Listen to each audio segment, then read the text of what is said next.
Highbridge, a division of Recorded Books, presents White Poverty, How Exposing Myths About Race and Class Can Reconstruct American Democracy, by Reverend Dr. William J. Barber II with Jonathan Wilson Hartgrove. Read by Bill Andrew Quinn. Preface. This is a book by a black man about white poverty in America. I've written White Poverty because I believe the racist images of black mothers on welfare that have dominated the imaginations of Americans are not merely demeaning to black people. They are also based on a myth that obscures the poverty of tens of millions of white people. Until we face the reality of white poverty in America, we cannot comprehend what is truly exceptional about the inequality that persists in the richest nation in the history of the world. I've written this book to ask America to look at its poor, all its poor, in the face and acknowledge that those faces are overwhelmingly white. We rarely face this basic fact because of America's oldest myths. Humans do not have the capacity to see everything the eye beholds, so we develop ways to focus our attention. Myths are the shared stories that tell us what to see. When natural dangers lurked at the edge of ancient villages, people told stories of monsters in the forest to focus their attention on potential threats. When seafaring people sent boats out to sea that never came home, they developed myths about creatures that lurked in the deep, able to consume whole crews along with their cargo. Humans have used myths to survive, helping their children pay attention to threats they might otherwise overlook. Myths then train us to see, but they also blind us. To face the realities we've been taught to ignore, we must shed so many of the myths that have dominated our past. Not everything that is faced can be changed, James Baldwin once observed, but nothing can be changed until it is faced. I want America to face white poverty because I know that change is possible, and I maintain this hope despite evidence to the contrary because I know who I am. I was born 2 days after the March on Washington on August 28, 1963. My mother has always said she went into labor during the march, but I waited around for 2 days to see how things were going to turn out. 250,000 people, black and white together, filled the National Mall to dramatize the fact that a mass movement was rising to demand change. As Martin Luther King Jr. said in his speech that day, America's promise of equality had come back like a bounced check in the images of black children rolled across pavement with fire hoses and attacked by police dogs for marching peacefully to protest second-class citizenship. A young John Lewis made clear in his speech that this movement wasn't demanding only civil rights, but also economic justice for those receiving starvation wages or no wages at all. At a hospital in Indianapolis, Indiana, 2 days later, my father objected to the designation of Negro on my birth certificate, as if to suggest that I was but a compartmentalized human being. He was hardly ashamed of being black. My father and mother were both active in the civil rights movement and came from a tradition that taught us to be proud of black people and all we have contributed to America and to the world. My father insisted that I never deny any part of who I am. Yes, I am black. But that's not all that I am. Our family descends from Tuscaroran Indians, free black people, and people of European descent with eyes as blue as the Atlantic Ocean that brought our settler and enslaved ancestors together to this land. My father would not let the government say that I was simply a Negro. He knew the bloodlines that connected so many of us in America already formed a threefold cord in my DNA. We are not a binary nation, efficiently divided into black and white. Yes, I am convinced that we as a nation have forgotten who we are. Since the emergence of the Tea Party following the election of President Barack Obama and the reactionary rise of Donald Trump and the MAGA movement in Republican Party politics, it has become a truism of political pundits that we are a nation more divided than ever. In a sense, of course, this is true. I am not blind to reality. The lies of the old myths that have been used to divide Americans throughout our history are now amplified.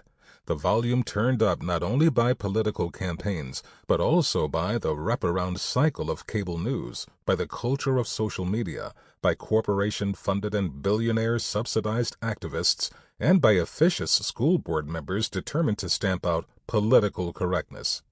Yet while these same fights are regularly recycled for our public consumption, nearly half of Americans, people of every race, creed, and region, are united by the experience of being poor. They share the hardship, but they do not share a name because our formal definition of poverty has left tens of millions of Americans in the shadows. Even when we hear reports about poverty, they are based on numbers that severely undercount Americans who are living with their backs against the wall, unsure how they are going to make it. We must redefine poverty, as I will argue, in order to capture the crisis people are facing. The numbers and language we currently use to name poverty in America are a lie. In fact, they constitute a damn lie. One of the most damnable features of our common life is the way we talk about poverty as if it's an anomaly and not a feature of our economic system. Despite consistent gains over decades in the gross domestic product, GDP, and stock market indices, real wealth for most Americans has steadily declined over the past half-century. In 2016, there was not a single county in the United States where someone working full-time at minimum wage could afford to rent a simple two-bedroom apartment. That's poverty, and it's past time we demand that our government expand its definition to recognize this fact. When I talk about poverty in this book, I'm talking about every American who lives on the edge, not because they choose to, but because of policy decisions we continue to make as a nation. It's critical to name that poverty isn't an isolated experience in America. It is everywhere. And while it disproportionately weighs on black and brown people, this basic fact of American inequality remains hidden in plain sight. White people are by far the largest racial demographic among America's poor. White poverty isn't just the woman asking for spare change at the top of the exit ramp or the man sleeping in Penn Station. It's the mother who bags your groceries in the checkout line but doesn't know how she's going to feed her kids if she pays to fix the car that's her only ride back to work tomorrow. It's the college graduate who has a job but doesn't earn enough each month to rent his own place and pay back his student loans. It is the construction day laborer without health insurance for him and his family. It's the warehouse worker in a so-called right-to-work state who is forced to choose between buying her medicine or paying her rent. It's tens of millions of Americans who live and work in almost every community, though they often have to sleep in their car or take a shower at a friend's house. From attention to the opioid crisis to reporting on deaths of despair in rural communities, we experience occasional glimpses of how poverty impacts white Americans. But whenever we focus for a moment on the connections between drug use in inner cities and Appalachia, or the impact of poverty on Native American children in Arizona and poor white children in West Virginia or Indiana or upstate New York, it seems we are inevitably interrupted by another story suggesting that poor people are to blame for their situation. Even if their skin is white, poor folks are accused of sinking into the so-called culture of poverty that traps black, brown, and Native communities. Poverty, this myth insists, is the fault of those who are poor. But the myths that blame black people for their poverty and call white people trash when they experience the same begin to unravel when we face the reality that there are more than twice as many poor white people as there are poor black people in this nation. Politicians sometimes call poor white folks working class or those aspiring to the middle class, but when we count them with all other poor Americans, we can see that poverty is the canker consuming our common life. Yes, racism persists, making rates of poverty higher in communities of color. But the same lie that blames black people for their poverty also prevents us from seeing the pain of poor families have been offered little more than whiteness and angry tweets to sustain them in an economy where the cost of housing, health care, education, and transportation have skyrocketed, while wages have stagnated for almost all Americans. Here's what I know about poverty in America. It's an experience that isolates millions of white people. But apart from the myths that tell them to be ashamed and silent about what they're going through, it has the potential to unite them with one another and millions of neighbors who clean office buildings and work in public schools, pick produce and put it on grocery store shelves, package mail orders and deliver them to our homes, take care of children while their parents work, and clean and feed aging parents whose adult children are at the office. At a moment when so much public attention is focused on division, the shared experience of poverty has the potential to unite a movement for genuine change, which is what this book is about. Maps that show red counties and blue counties in the United States represent election results that have implications for our government's capacity to pass legislation that could address poverty. But these maps only represent the majority of the people whose votes are counted in any given election. Places that are controlled by reactionary extremists who serve corporate interests are not red counties so much as they are unorganized counties where the largest block of voters isn't Republican or Democrat, but rather poor people who often do not vote. These people haven't opted out of the political process because they don't recognize something is amiss. The problem is that no one is offering to represent them, and they have work to do, whether they be nurses, factory workers, waitresses, or house painters, to try to make ends meet on the first Tuesday in November. Still, those maps of red and blue counties tell a story that many Americans have come to believe. They are a myth in the truest sense, a story told to us in order to reinforce the values of the storytellers. We need a better story about who we are and who we want to be. I've written white poverty from my own experience as a black civil rights and moral leader who has been invited into struggles across America led by poor white people. But I have not written it alone. 25 years ago, when I was a much younger preacher and community activist, I met Jonathan Wilson Hartgrove, a young white man from the hills of North Carolina. Our friendship has been a personal experience of the moral fusion, a term you'll hear more about later, that promises the possibilities of a multi-ethnic democracy where all of us can thrive. I've asked him to tell more of his story in his own voice in the epilogue of this book.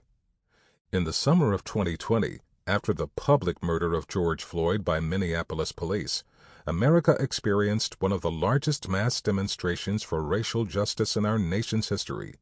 We watched people of every race marching together in big cities and in small towns, determined to transform the systems of white supremacy that have crushed black lives.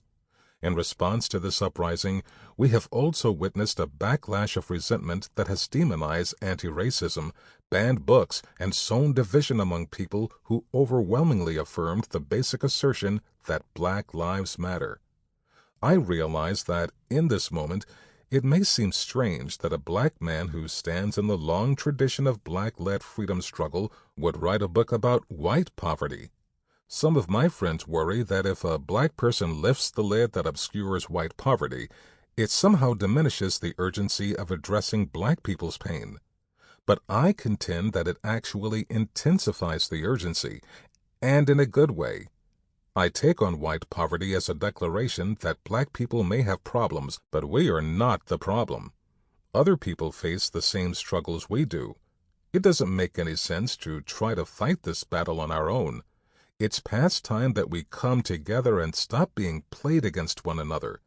We need to link up with anyone who can see that we're living in a society where it's hard for most of us to get by, while an increasingly smaller number of people at the top enjoy an unimaginable amount of wealth. White folks, I fully realize, have their own reasons to be suspicious of someone who capitalizes black but writes white in lowercase. Who is to say that a black man writing about white poverty doesn't just want to see the tables turned, with black people up on top? Throughout this book, I explain why I believe all of us need to rethink who our people really are. Race in America gives us a constellation of myths that are designed to divide us. Many white people belong to families and places, folkways and communities that give them rich identities. I've met Appalachian folk and Okies, Acadians and Midwestern farmers who share a strong sense of who they are. But those identities, all capitalized, are much thicker than whiteness. The truth is, whiteness is a false identity designed to unite people who don't actually share much in common behind an economic and political system that doesn't serve most of us. I capitalize Black and Native because they name shared cultures that developed practices of resistance against these myths. Many groups of white folks have also developed their own cultures of resistance. Craqueros in colonial Florida were cattle drivers of British descent who were looked down on Spanish landowners. Like oppressed people throughout the history of the world, some of them embraced a term intended as an insult and became proud crackers. Likewise with rednecks in Appalachia. They took their name from a derogatory term for poor white field workers whose necks were regularly sunburned and donned red bandanas as a sign of solidarity in their struggle against the mining companies. Most folks don't remember when they talk about rednecks today that, while most of those miners were white, some were black too. My grandfather on my mother's side, a holiness preacher, was a black miner in West Virginia back in the days of the Coal Wars, when black and white miners were attacked for trying to form a union in the Battle of Blair Mountain. When I pause to reflect on the lessons that my ancestors have passed down to me, I know there's not a message that's more important for this moment than the call to face white poverty and embrace an identity that unites poor and working people of every race. The fundamental structure of inequality in America remains shrouded in the myths that plantation owners told poor European immigrants to make them believe that laws which allowed planters to own human beings would ultimately serve the interests of those poor white immigrants. While there have been, in every generation of this nation's history, Horatio Alger stories that keep this myth alive, white poverty remains as the troubling fact that exposes the lie. I've written White Poverty then because I know that the truth can set us free. When we face the fact of America's unique inequality, we encounter the people who have the power to change it. Nothing can be changed until it is faced. It's true. I've written this book because I've faced white poverty and met the people who can help us become the nation we have never yet been. I want you to know them too. William J. Barber II, New Haven, Connecticut, September 2023. Part 1. Facing Poverty. Chapter 1. The Crisis We Cannot See. I was sitting in the study of the church I pastored for 30 years when one of our deacons knocked on the door. "Pastor, do you have a minute?" "Come on in," I said. "We've got a young woman here asking if we can help her with $50 to pay her light bill," the deacon said. In the New Testament, which tells the story at the beginning of the church, deacons were assigned to serve the early Christian community by making sure that the most vulnerable among us have what they need. This retired black man in a military town in eastern North Carolina was doing a job passed down to him by millennia of church tradition. He was helping our community respond to the people whom the scriptures call widows and orphans. "Who is it?" I asked, and he told me her name. "Let's do it," I replied, moving quickly to try to figure out how we could get the money to the power company before they sent someone out to shut off her electricity. I'd already been pastoring long enough to know that folks in the community almost never come to ask for help until there's little to no time left. "But Pastor," this deacon interrupted, "do you think we also need to do something to help her find a job?" He couldn't imagine that a working person could be in a situation where she wasn't able to pay her bills, but I knew this woman. She worked 2 jobs and still barely made enough to keep a roof over her head. An unexpected flat tire on her old hand-me-down car was an emergency.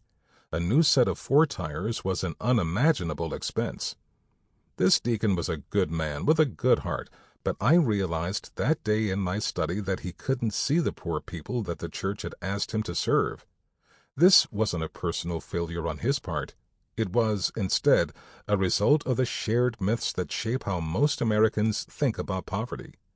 As a pastor, I recognized that our church could not do the job we were called to do without learning to see the people who were hidden from us by forces we did not understand. What was true for our community is also true for America. We are, as a people, unable to address the crisis of poverty because we do not see it. The older I get, the more I'm troubled in my spirit by this basic fact about the nation that I love. We are constantly distracted from a problem we could fix by lies that are layered, one on top of the other. I've chosen to confront white poverty for the same reason I challenged that deacon and the congregation I pastored. Because when we face the crisis of poverty in America, I know we can work together to end it. Seeing poverty for what it is, though, requires a radical reorientation of our vision. In the biblical tradition that has shaped my imagination, prophets play the role of calling the nation to pay attention to the people they have learned not to see. The prophet Jeremiah lived at a time in ancient Israel when leaders forget their responsibility to the poor, and vulnerable people were pushed to the margins of the community. From the least to the greatest, Jeremiah declared, all are greedy for gain, prophets and priests alike, all practice deceit. The myths that kept people from seeing their suffering neighbors in Jeremiah's time were shared by folks across the society. These lies distorted reality for everyone, from the least to the greatest. The only hope, Jeremiah realized, was for someone who could see what was happening to stand up and tell the truth. He said he was called to be that watchman.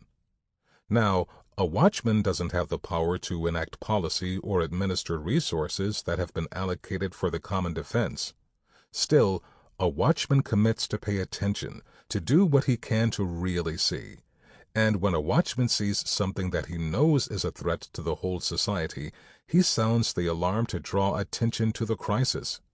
Like Jeremiah, I am haunted by the poor people I have met all across America, people who've taken the time to tell me their stories, just like that woman who needed help in our congregation told me hers.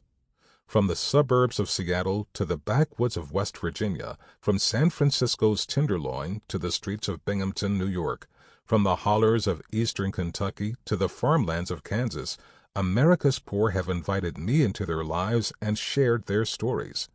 They have not asked me to bail them out. They understand that the crisis of poverty in America is far bigger than anything one person or organization can alleviate. Time and again, they've simply invited me to see, and they've begged me not to forget them. In their own way, they've called me to be a watchman. White poverty is my attempt to say what I've seen, to tell the stories of so many in a way that lays bare what they know as a matter of fact in their daily struggle to survive. According to the federal government, nearly 40 million Americans, 11.6% of the nation, are poor. That's more than 1 in 10 people, which is not insignificant in the richest nation in the history of the world. But it is a number that we have learned how to explain in the stories we tell ourselves about poverty. And they just aren't true. We undercount poverty in ways that allow us to act like it's normal and not a failure of our collective responsibility to ensure freedom and justice for all. Without thinking about it, the deacon in our church assumed that a person who came up short at the end of the month had failed in some way, not that we, as a people, have failed her. How could someone be poor if they were working? From the least to the greatest, we've all learned to see poverty this way. Our vision has been distorted by all kinds of lies. When we accept these lies, we believe the myths that tell us people living in poverty are either lazy or suffering the consequences of their own poor choices.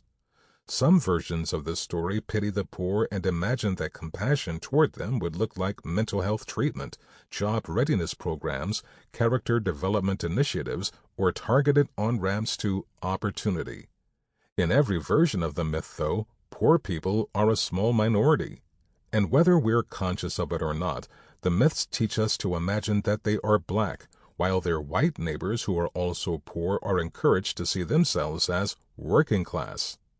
In order for most of us to believe, year after year, that poverty is only a problem for a minority of people who can be blamed for their plight, the levels of poverty we name must remain relatively low. The 11 or so % of the population that our official poverty measure identifies are the poor we talk about. When government agencies assess the effectiveness of anti-poverty programs, these are the data they use. When reporters write about how changes in the economy impact poor people, these are the folks they write about. Even advocates for the poor often end up citing this data. In truth, however, there are far more people living on the edge than the 40 million Americans our government calls poor. According to the government's official poverty measure, OPM, an individual who earns $14,000 a year, or a family of 4 that gets by on $28,000, is not poor. But try existing for a month in America today on $1,167. If you were able to secure a studio apartment for $800, an increasingly difficult challenge in many, if not most, parts of the country, your basic utilities would cost the remainder of your monthly income. This would leave nothing to cover food, health care, transportation, or other basic necessities.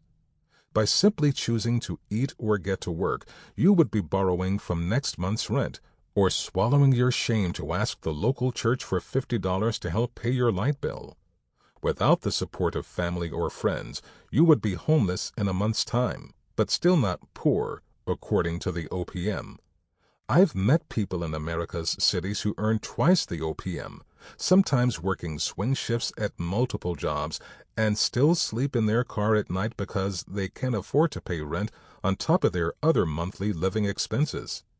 The truth is that our official poverty numbers obscure the realities of poverty in the world's largest economy. The OPM is an outdated metric based on the relative costs of basic necessities in the 1960s. When the government needed a way to determine who could benefit from anti-poverty programs, a staff economist at the Social Security Administration named Molly Orshansky estimated that a family's budget was roughly 3 times the cost of what they spent on food, a formula that proved fairly accurate at the time. By tracking the cost of a minimum food budget for any family size, the government has continued to update the OPM. The way we measure poverty in America has not changed, though, as the cost of housing, transportation, health care, child care, and education have skyrocketed over the past 6 decades. Since the 1960s, the cost of a gallon of milk or a dozen eggs has increased roughly 4-fold. But the median rent in the United States has increased more than 16-fold. Because we use an outdated measure to assess poverty, we often talk about it as if it only impacts a small minority of people who have not availed themselves of the opportunities that the nation's economic prosperity is supposed to afford them. But this way of naming poverty makes it impossible to see that the economy is not working for most of us. In truth, we have more income and wealth inequality today than just about any other period in American history. While more than 19 million American renters are paying more than 30% of their limited incomes in housing, 600,000 people are homeless and millions more live on the edge of homelessness, constantly juggling overdue bills to try to avoid an eviction. This is why, in almost any town in America, you can find a corner of the parking lot at the local Walmart where folks who have nowhere else to go park their cars together to sleep at night.